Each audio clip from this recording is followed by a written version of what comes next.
Yo solo quería una familia, pero él eligió destruirla. Lo que nunca imaginó fue que el destino le cobraría con creces, y yo iba a verlo caer, pedazo a pedazo.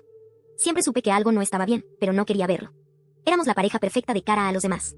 Álvaro, el esposo ideal. Guapo, carismático, trabajador. Yo, la esposa que lo apoyaba en todo.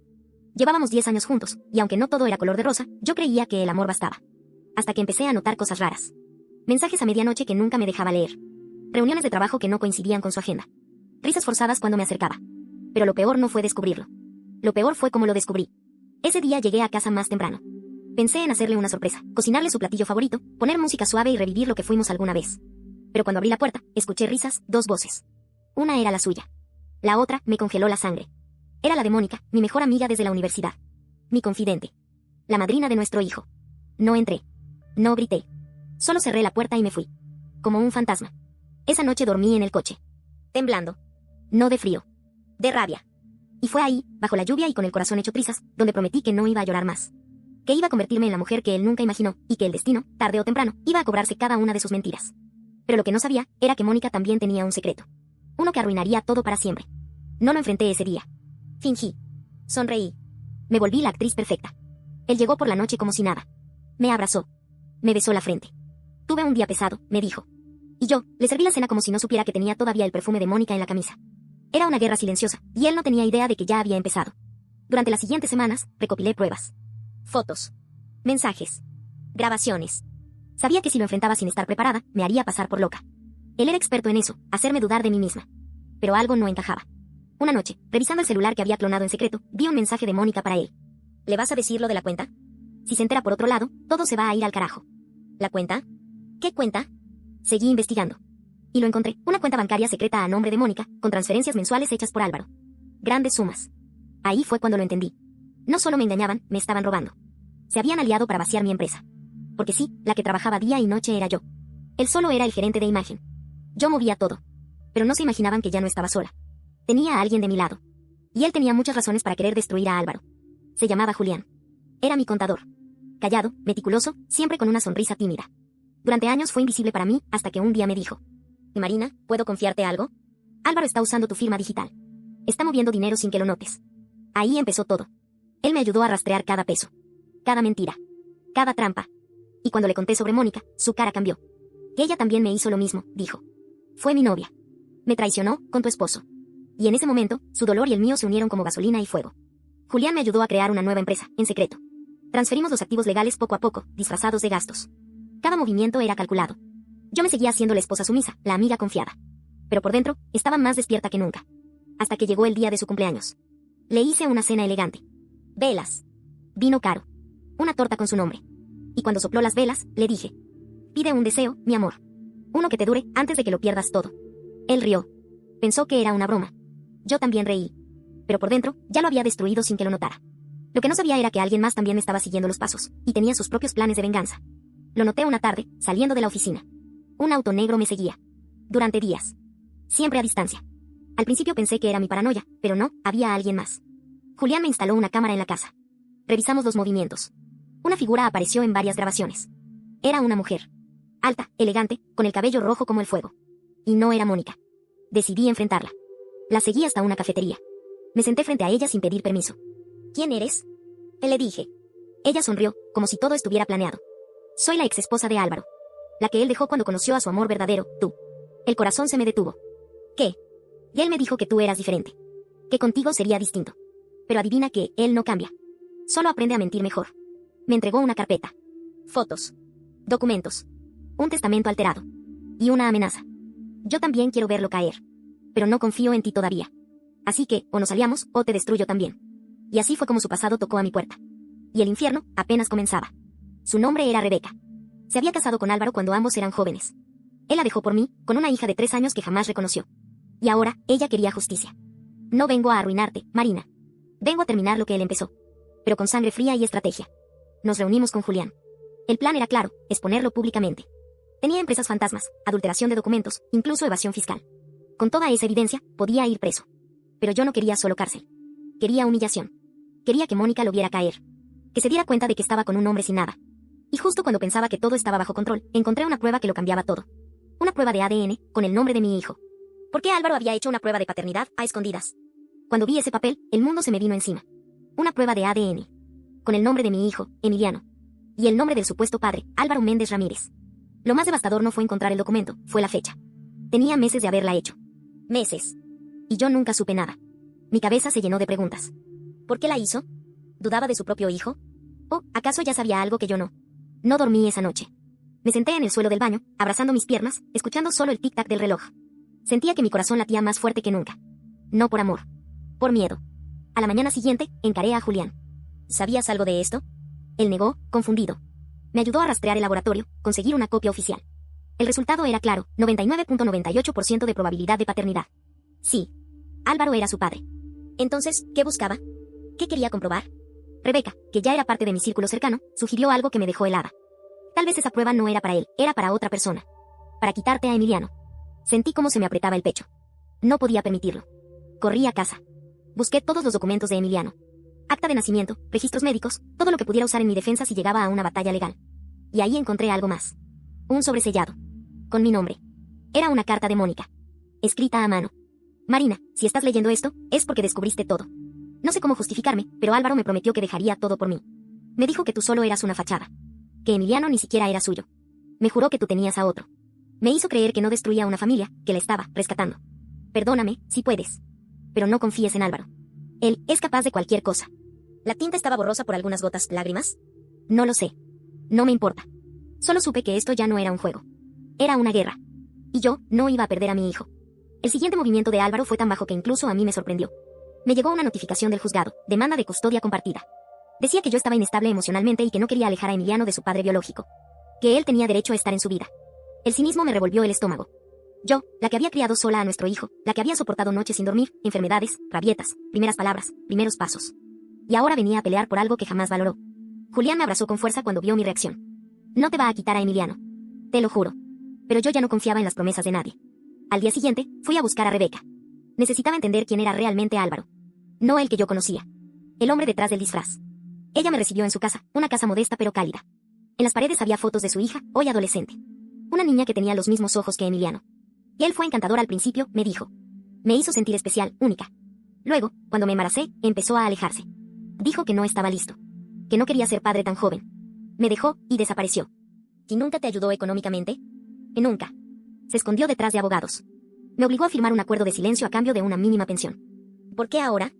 Porque tú puedes hacerlo caer. Tú estás dentro. Y él tiene miedo. Rebeca sacó una carpeta. Había documentos. Fotos. Pruebas de que Álvaro había usado identidades falsas para mover dinero al extranjero. Era mi turno de usar todo eso. Pero antes, necesitaba proteger a mi hijo. Esa noche, mientras Emiliano dormía abrazando su osito, yo lloré en silencio. Te juro que nadie te va a quitar de mí, mi amor. Nadie. Pero al día siguiente, Emiliano desapareció. No tengo palabras para describir lo que sentí al ver la cama vacía. No había nota. No había señales de forcejeo. Solo su peluche, en el suelo. Me volví loca. Llamé a la policía. Llamé a Julián. Revisamos cámaras. Nada. Rebeca fue la única que conservó la calma. Esto es Álvaro. Te lo dije, es capaz de todo. La policía no podía hacer nada sin pruebas de secuestro. Y él era el padre legal. Lo llamé. Me contestó con una frialdad que me congeló. Está bien. Está conmigo. Solo quiero tiempo con mi hijo. No lo voy a lastimar. Lo secuestraste. Solo lo estoy protegiendo de ti. La rabia me hizo gritar. Devuélvemelo, Álvaro. Y si quieres volver a verlo, vas a tener que renunciar a todo. A la empresa, a tu demanda, a tu venganza. Me estaba chantajeando. Con mi hijo. Julián quería ir a la policía de nuevo, pero yo lo detuve. Él sabe cómo manipular el sistema. Pero no sabe que tengo algo que puede destruirlo. Revisé de nuevo los documentos que Rebeca me dio. Uno me llamó la atención. Un contrato de compraventa de un edificio. A nombre de Mónica. Y en letras pequeñas, comprado con dinero de procedencia ilícita. Ella no lo sabía. Pero si la involucraba, Álvaro caería arrastrando a todos. Solo había un problema. Mónica estaba desaparecida desde hacía días. Y alguien la estaba buscando también. Contacté a una vieja amiga, Lizeth, abogada penalista. Le pedí que investigara a Mónica. La última vez que alguien la vio fue saliendo de su gimnasio. Después, silencio. No había registros de vuelos, llamadas, movimientos bancarios. Estaba borrada del mapa. ¿Y si él le hizo algo? Y le dije a Julián, con el corazón en la garganta. Podría ser. Pero también puede que ella haya huido. Si sabía que se venía una tormenta legal, tal vez quiso desaparecer. Entonces, recibí un mensaje. Un número desconocido. Solo decía. Si quieres volver a ver a tu hijo, ve sola al Hotel Mirage.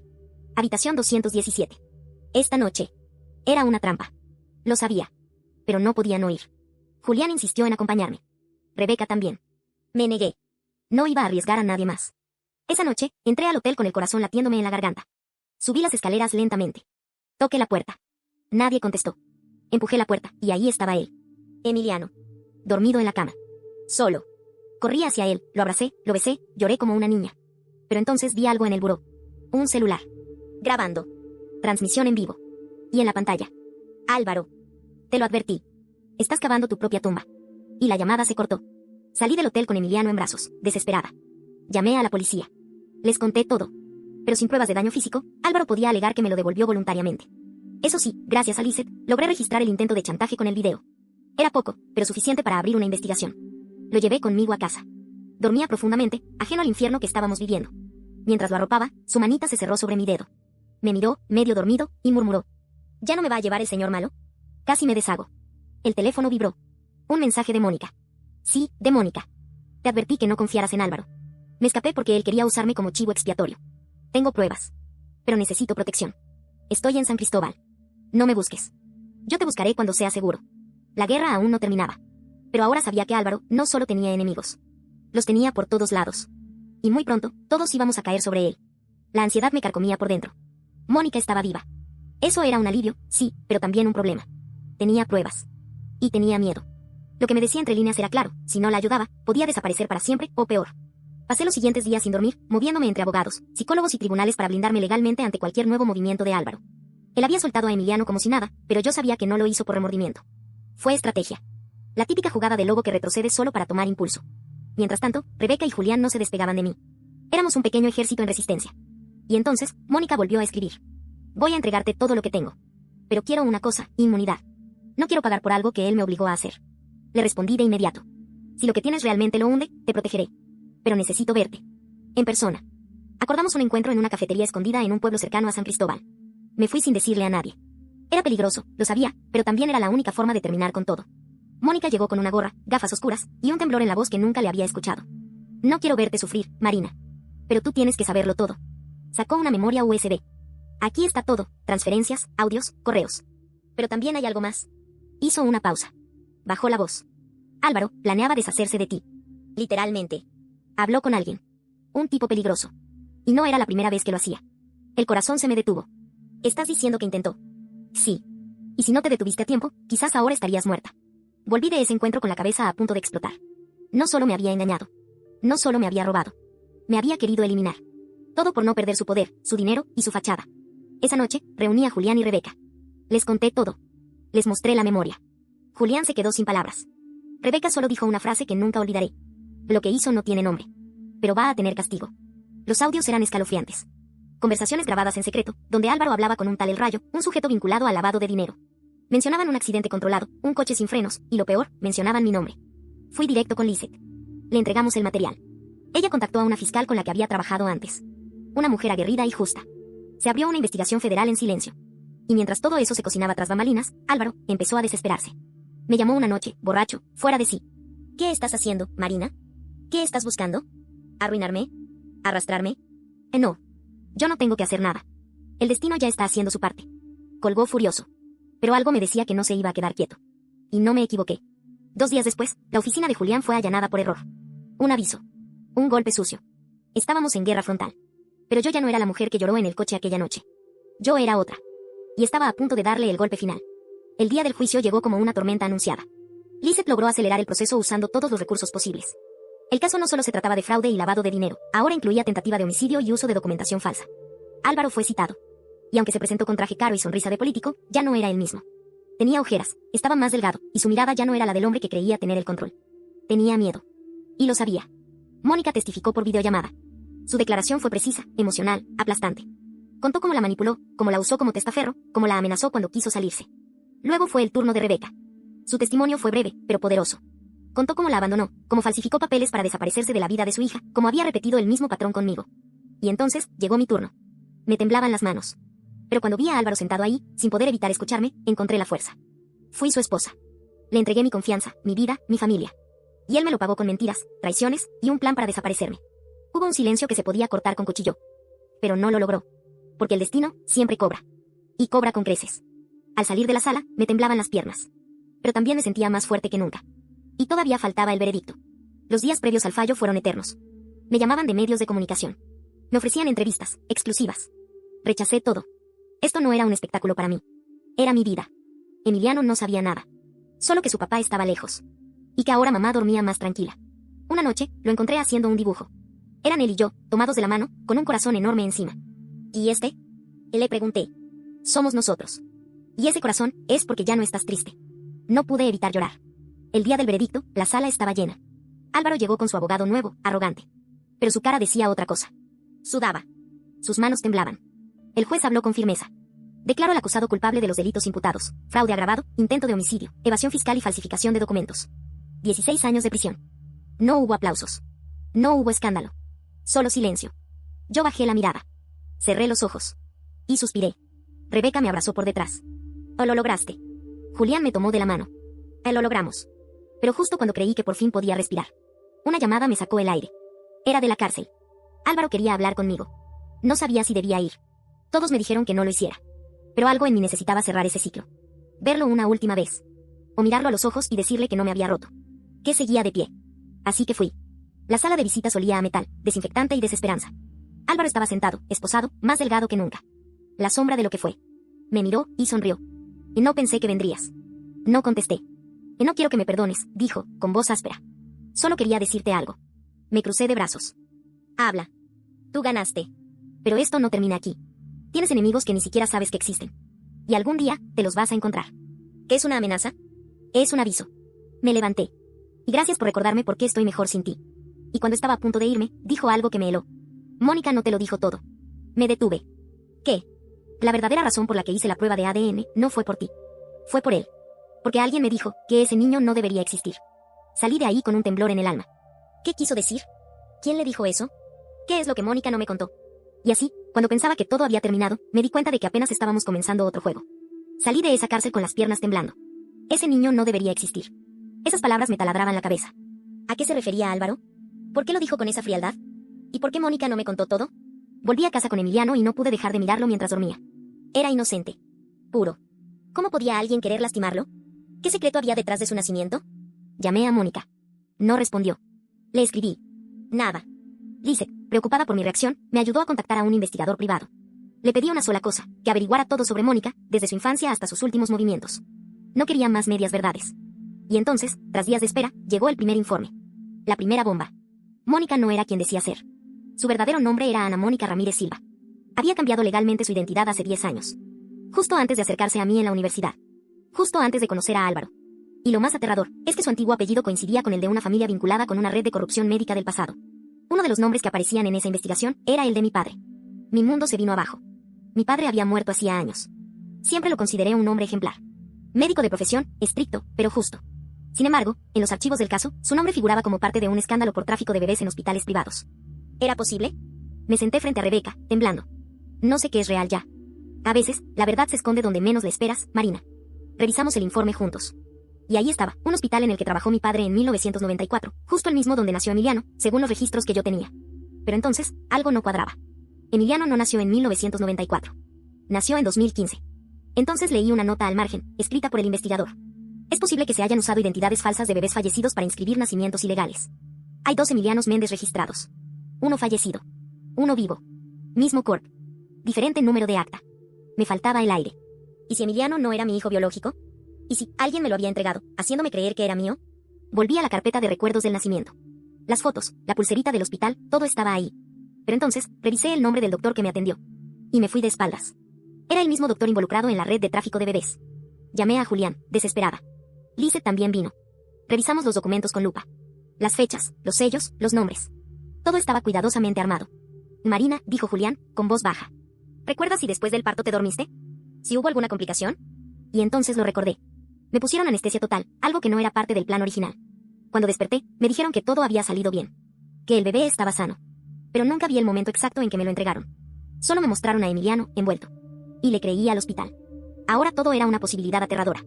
¿Y si Emiliano era el hijo de alguien más? ¿Y si Mónica, Álvaro y hasta mi padre habían estado involucrados en algo mucho más oscuro de lo que imaginé? El silencio de Mónica empezaba a tener sentido. Ella sabía la verdad. Finalmente, Mónica apareció. Llegó sin avisar. Pálida. Flaca. Temblando. Tengo que decirte la verdad antes de que alguien más lo haga, me dijo al borde del colapso. Yo no me acerqué a ti por casualidad, Marina. Yo fui enviada. Me quedé de piedra. ¿Enviada? Tu padre me buscó. Me dio una beca, me ofreció estudios, me hizo firmar un contrato. Me pidió una sola cosa, acercarme a ti. Cuidarte. Ser tu amiga. Y si en algún momento ocurría el plan, debía protegerte de saber la verdad. ¿Qué plan? La maternidad de Emiliano. Sentí que el alma se me caía al suelo. No es mi hijo. Mónica lloró. Biológicamente, no. Pero emocionalmente, es solo tuyo. Nadie más podría amarlo como tú. Caí de rodillas. Todo era una mentira. Mi padre había organizado todo. Me había entregado un bebé como forma de protegerme tras una pérdida que ni siquiera recordaba bien. Me habían anestesiado, manipulado y dado un hijo ajeno. Sin que yo lo supiera. Y Álvaro lo descubrió años después, cuando investigó mi historial médico para quitarme a Emiliano. Por eso hizo la prueba. Por eso quiso eliminarme. Para evitar el escándalo. Para quedarse con el control de todo. Pero fracasó. Y ahora, yo debía decidir. ¿Revelar la verdad? ¿O proteger a Emiliano del pasado que no pidió? Pasaron 6 meses desde aquel día. No denuncié a mi padre. Ya estaba muerto. No podía pagar por lo que hizo. Pero sí puse en evidencia a los médicos involucrados. Varios fueron detenidos. Emiliano siguió creciendo a mi lado. Nunca le conté nada. Aún no. Quizá algún día, cuando sea mayor. Cuando su corazón pueda entender que madre no es la que da la vida, sino la que la entrega por completo. Mónica se fue a otro país. Me pidió perdón, y aunque nunca olvidaré todo lo que hizo, en el fondo, me salvó de algo peor. Julián siguió a mi lado. Más cerca. Más fuerte. Más mío. Rebeca también encontró paz. Su hija y Emiliano se hicieron inseparables. Álvaro cumple su condena. Lo veo en las noticias a veces, envejecido, solo, olvidado. El destino le cobró con creces. Y yo, cada vez que veo a Emiliano correr, reír, soñar, solo puedo pensar en una cosa. No todos los que te dicen, te amo, están de tu lado, pero a veces, el amor verdadero llega sin sangre, sin contratos, y sin condiciones. Porque mi hijo, aunque no lleve mi sangre, lleva mi alma. Y eso, nadie podrá quitármelo jamás.